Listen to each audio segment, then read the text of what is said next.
하나님의 말씀입니다. 전도서 3장 1절 말씀.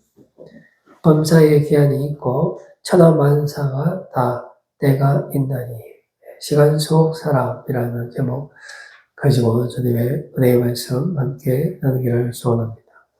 해 아래에서 우리가 살아갈 때 어떨 때는 일이 잘 될 때가 있고 또 어떨 때는 우리가 원하는 대로 그 일이 안 될 때도 많이 있습니다.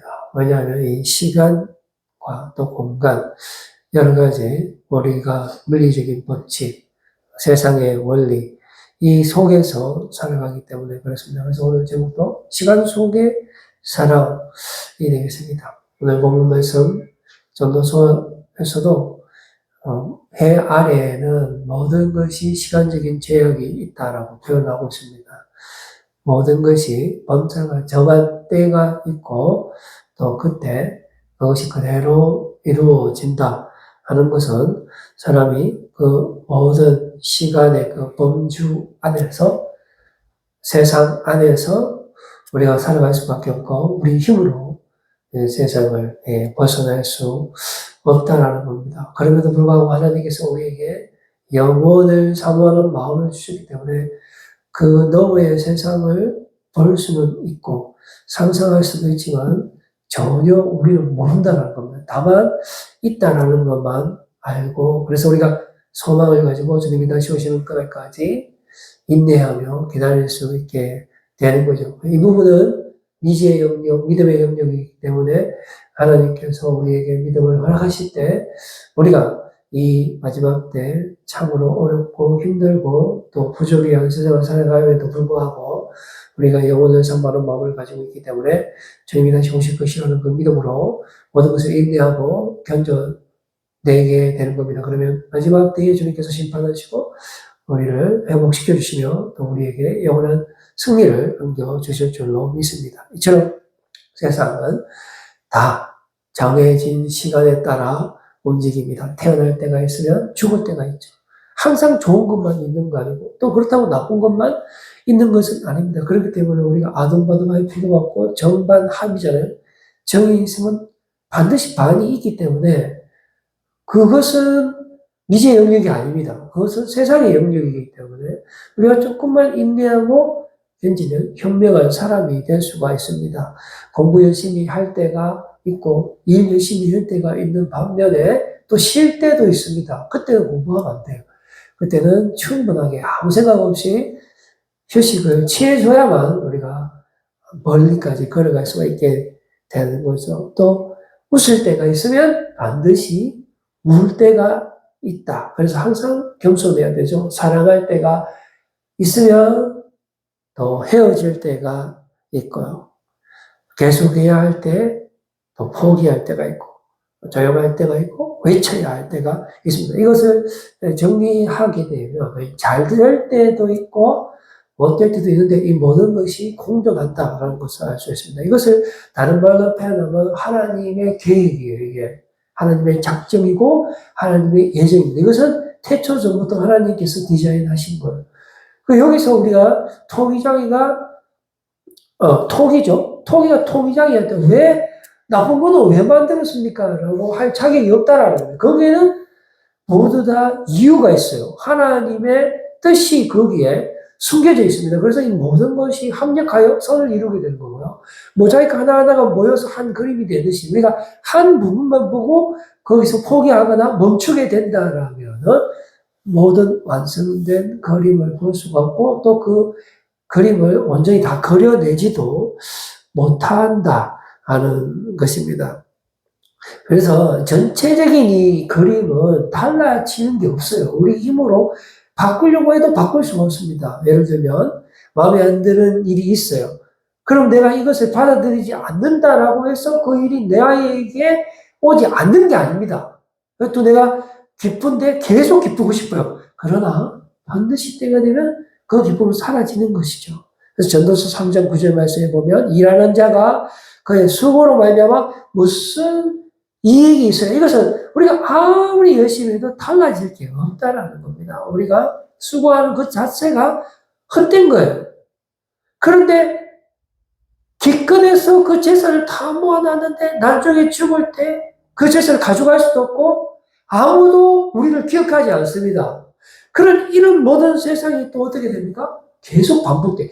똑같이 반복됩니다. 아무리 위대한 사람이 이 세상에 출몰한다 해도 그 사람도 똑같이 잊혀지고 죽음을 피할 수가 없게 되죠. 또 그 사람도 열심히 일을 합니다. 그러나 열심히 일해서 인류의 공헌을 한다 할지라도 그 사람은 결국은 먼지가 되고 마는데 이것을 사람들이 모르는 게 아니에요. 그러나 알매도 불구하고 여기서 벗어날 수 없기 때문에 우리가 계속해서 살아가야 가장 현명한 사람이 거기서 뭐 포기해야지 하고 우리가 뭐 죽을 수는 없잖아요. 그래서 계속 살아간다는 겁니다. 그래서 우리가 이 세상을 살면서 이 세상이 뭐라고 말할 수 있을까요? 라고 우리가 스스로에게 질문한다면 나는 잘 모르겠습니다. 라고 말하는 것이 정답입니다. 그래서 하나님의 시종이죠. 하나님의 계획을 인간이 어떻게 알 수가 있습니까? 하나님은 전지전능하시는 분인데 해 아래에도 계시고 해 위에도 계시잖아요. 그래서 이 두 가지인데 우리가 영혼을 사모하는 마음을 하나님으로부터 알았기 때문에 그것이 존재한다는 것은 알지만 그 하나님의 뜻을 다 알 수는 없어요. 이 해 아래에 있는 것도 잘 모르는데 하물며 근데 해 위에 있는 건 어떻게 알겠습니까? 해 아래에 있는 것조차도 우리가 최선을 다해서 알면 되지 정반 합이 있는 거예요. 그래서 기다릴 줄 알고 인내해야 되고 정직해야 됩니다. 반드시 인과응보가 이루어지기 때문에 그렇죠. 안 이루어질 수도 있어요. 그러나 궁극적으로 주님께서 다시 오셔서 모든 것이 회복되기 때문에 그 이상까지 바라보면서 그것을 받아들이고 또 수긍하면서 살아가야 하겠습니다. 전도서 3장 11절 말씀을 보니까 하나님이 모든 것을 지으시되 때를 따라 아름답게 하셨고 또 사람들에게는 영원을 사모하는 마음을 주셨느니라. 그러나 하나님이 하시는 이 일에 시종을 사람으로 청량할 수 없게 하셨도다. 그리고 3장 14절 말씀에 이런 세상이 어떻게 됩니까? 그대로 이루어진다. 절대로 달라지지 않는다. 지겹도록 계속된다라는 겁니다. 하나님께서 행하시는 모든 것은 영원히 있을 것이라. 그 위에 더할 수도 없고 그것에서 덜할 수도 없나니 하나님이 이같이 행하시면 사람들이 그의 앞에서 경외하게 하려 하시는 줄을 내가 알거든. 우리가 참 힘든 세상을 살다가 갑자기 일이 잘 될 때가 있어요. 그때 하나님을 향한 경외의 마음이 막 샘솟죠. 그런데 언제 하나님을 경외하는 마음이 잘 일어나지 않는다라고 한다면은 우리가 일이 잘 안 될 때, 그때는 눈에 보이는 게 없어요. 다 때려치우고 싶다. 그러나 일이 잘 되든지 못 되든지 하나님을 경외해야 됩니다. 오히려 잘 될 때 하나님을 경외하는 걸 누가 할 수 있어요? 잘 안 될 때 그럼에도 불구하고 하나님은 여전히 역사하시는구나라고 경외하며 살아가면 그 사람은 세상이 감당할 수 없는 사람이 될 것입니다. 그래서 딱 정해진 대로만 하는데 여기에서 우리가 중요한 체크 포인트가 있습니다. 하나님을 경외해야 되는데 잘 될 때도 있고 안 될 때도 포함이 되는 거예요. 이게 딱 정해진 겁니다. 안 되는 거 내 인생에 경험하기 싫죠? 안 됩니다. 무조건 경험해야 돼요. 왜냐? 내가 스스로 함정을 파게 돼 있기 때문에 그래요. 잠시 후에 살펴보겠지만 그런 세상이 50%예요.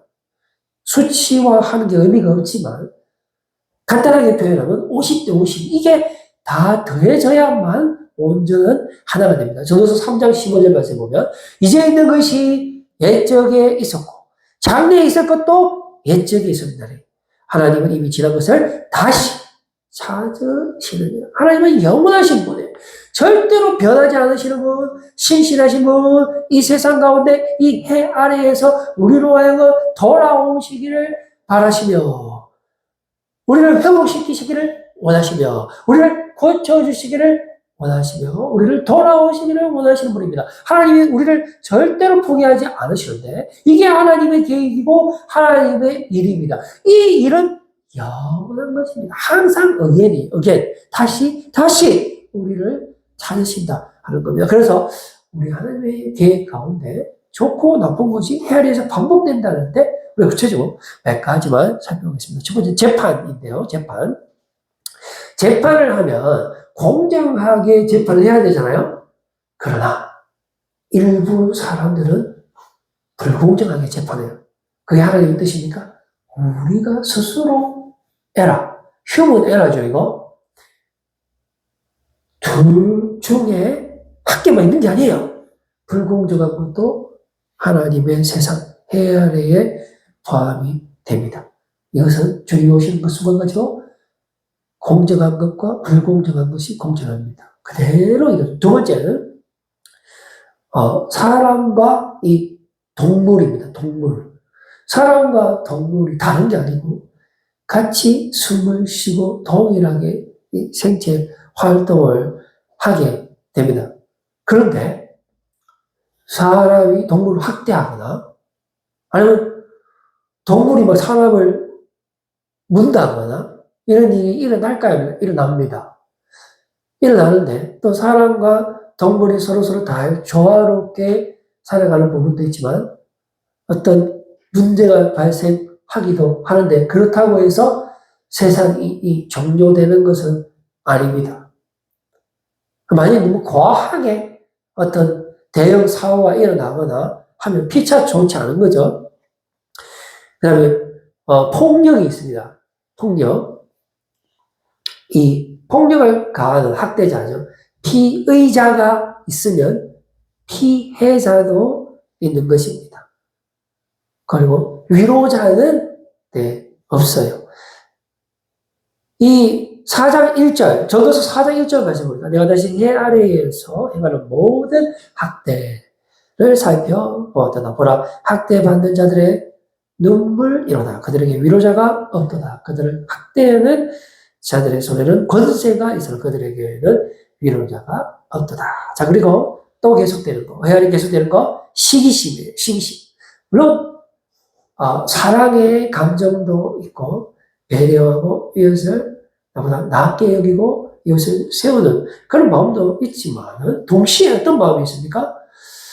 나에게 어떤 잘해주는 사람이 있어도 그것을 시기로 받아들이죠. 내가 또 열심히 해서 어떤 성과를 내면 다른 사람들이 나를 존경하는 것이 아니라 시기합니다.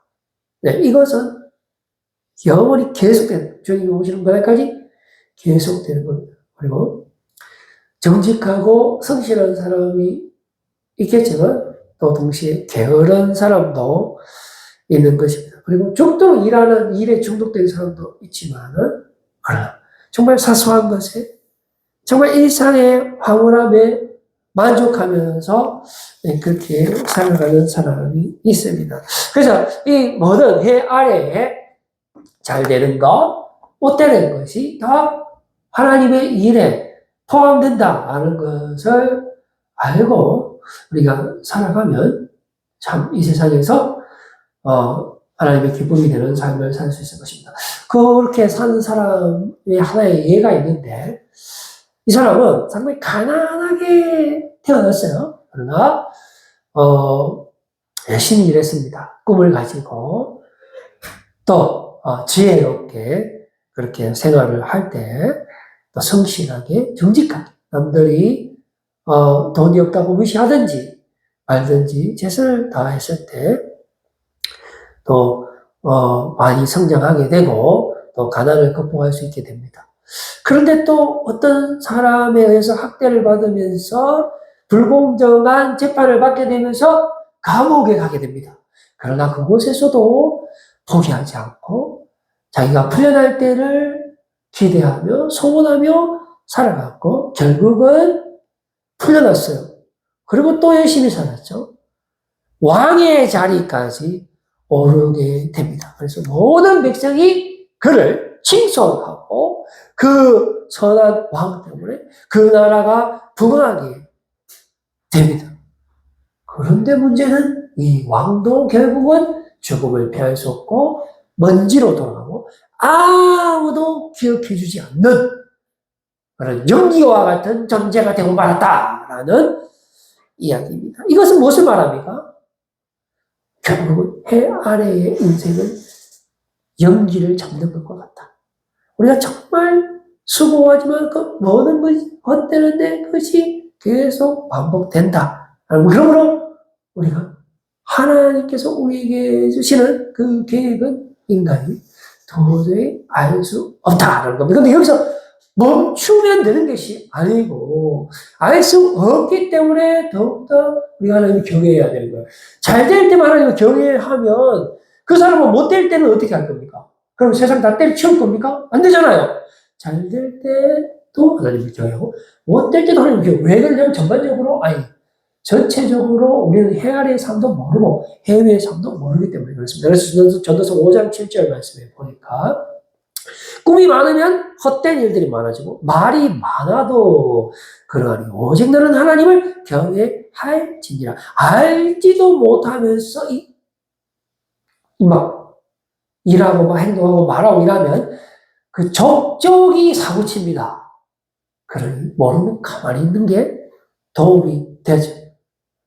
돈 많다고 떵떵거리고 권력이 있다고 막 힘없는 사람을 학대하면서 그렇게 살아가서 되겠습니까?